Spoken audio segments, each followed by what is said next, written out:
yang paling saya merasa bahagia banget karena UKM yang saya bina itu rata-rata ya bisa menyekolahkan anaknya sampai ke jenjang perguruan tinggi, rata-rata bisa semua.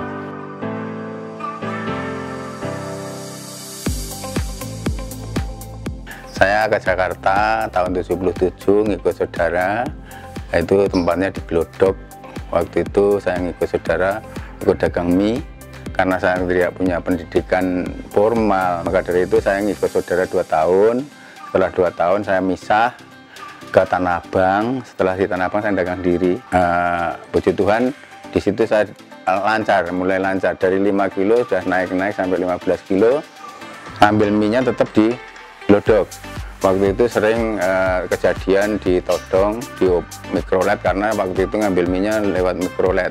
Saya punya pemikiran kalau bikin sendiri mungkin nggak ada resiko yang di jalanan gitu. Nah, tapi kebentur karena saya nggak punya modal, saya coba untuk meminjam ke mertua ke Klaten, diberikan 300.000 untuk beli mesin mie yang manual kecil, itu 250.000, masih sisa 50.000 untuk saya untuk beli gerobaknya.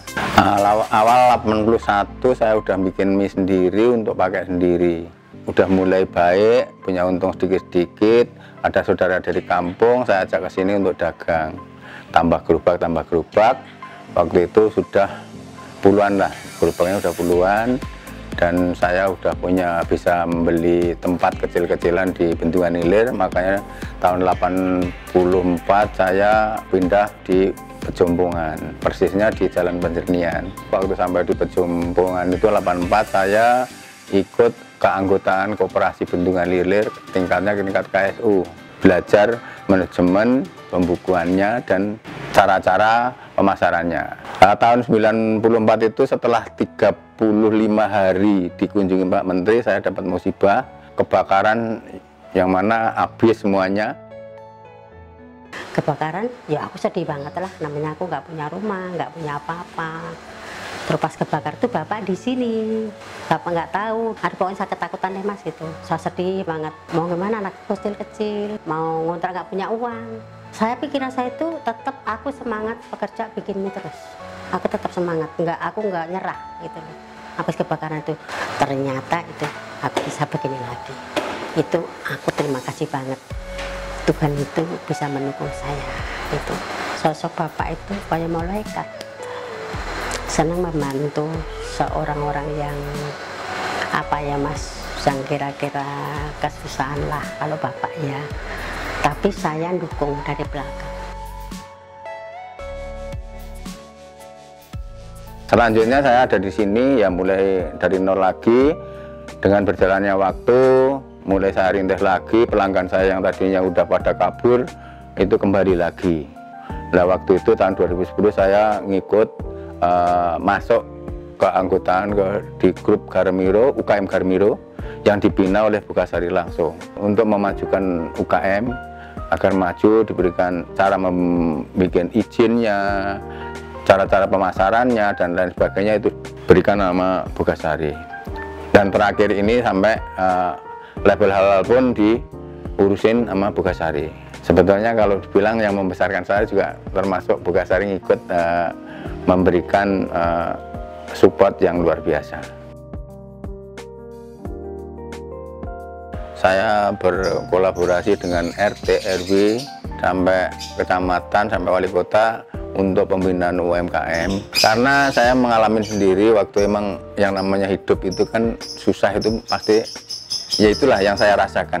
Jadi saya berharap bisa mengangkat teman-teman yang seperti saya dulu lah. Jadi awalnya di lingkungan RT atau RW itu kan memang sudah terbentuk ada UKM kecil ya. Nah kita karena beliau dari Sudimara Timur, satu kelurahan di dalam Kecamatan Ciledug, jadi kita jadi satukan pembentukan UMKM Ciledug Prima ini, dan beliau turut serta menjadi salah satu penopangnya. Jadi memang tentang pengetahuan bagaimana cara memproses atau membuat olahan mie ayamnya itu sendiri, lalu juga diajak untuk memperkenalkan cara pembuatan mie. Ada anggota yang memang dari awalnya cuma iseng-iseng mungkin ya. Terus akhirnya disupport sama beliau dari gerobak segala macamnya, ambil mie sama beliau, jadi alhamdulillah bisa berjalan sampai sekarang. Di pelatihan itu pertama untuk perebusan mie yang di warung sampai pembikinan mie yang diproduksi di sini semua saya lihat transparan. Apalagi zaman sekarang kan semua transparan. Dari orang teman-teman yang kena PHK, dari teman-teman yang tidak punya keterampilan yang lain, itu saya arahkan bukan untuk mie aja, mungkin usaha lain yang Bapak kira-kira bisa. Dan saya juga bina, kalau yang sudah saya bina itu ada gerobak 250-an lebih itu saya bina langsung, Pak. Bukan saya kasih gerobak terus saya lepas, enggak. Saya bikinin tabungan seperti koperasi, ada yang nabung sekilo itu 1.000, ada yang 2.000, ada yang 5.000, ada yang 10.000 sekilo. Hasil daripada pelatihan yang gratis itu sampai sekarang itu yang ambil ke rumah itu ada sekitar 70-an orang. Jadi tidak ada yang saya pungut bayaran dan lain-lain, nggak ada, Pak. Awal mulanya dulu kan yang ketemu awalnya almarhum Bapak. Cuma saya kan nggak tahu ya Mas, cuman dulu kan almarhum Bapak itu bikin mie sendiri. Mungkin lama-kelamaan tenaga udah gak kuat, mungkin lama-lama sharing sama Bapak Samino itu. Kasih masukan terus biar berjalan mulus. Cara masak mie-nya, cara matang mie-nya tuh kayak apa, cara mie-nya steril itu biar kayak apa. Ternyata ya itu sampai sekarang ya alhamdulillah masih terus berjalan sampai akhirnya alhamdulillah udah banyak hasilnya dari Bapak Samino itu. Saya berharap UMKM ini benar-benar berjalan kebersamaan itu tadi, gotong royong itu tadi. Dengan gotong royong itu akan memperkuat perekonomian, mempererat kebersamaan antara UKM-UKM ini.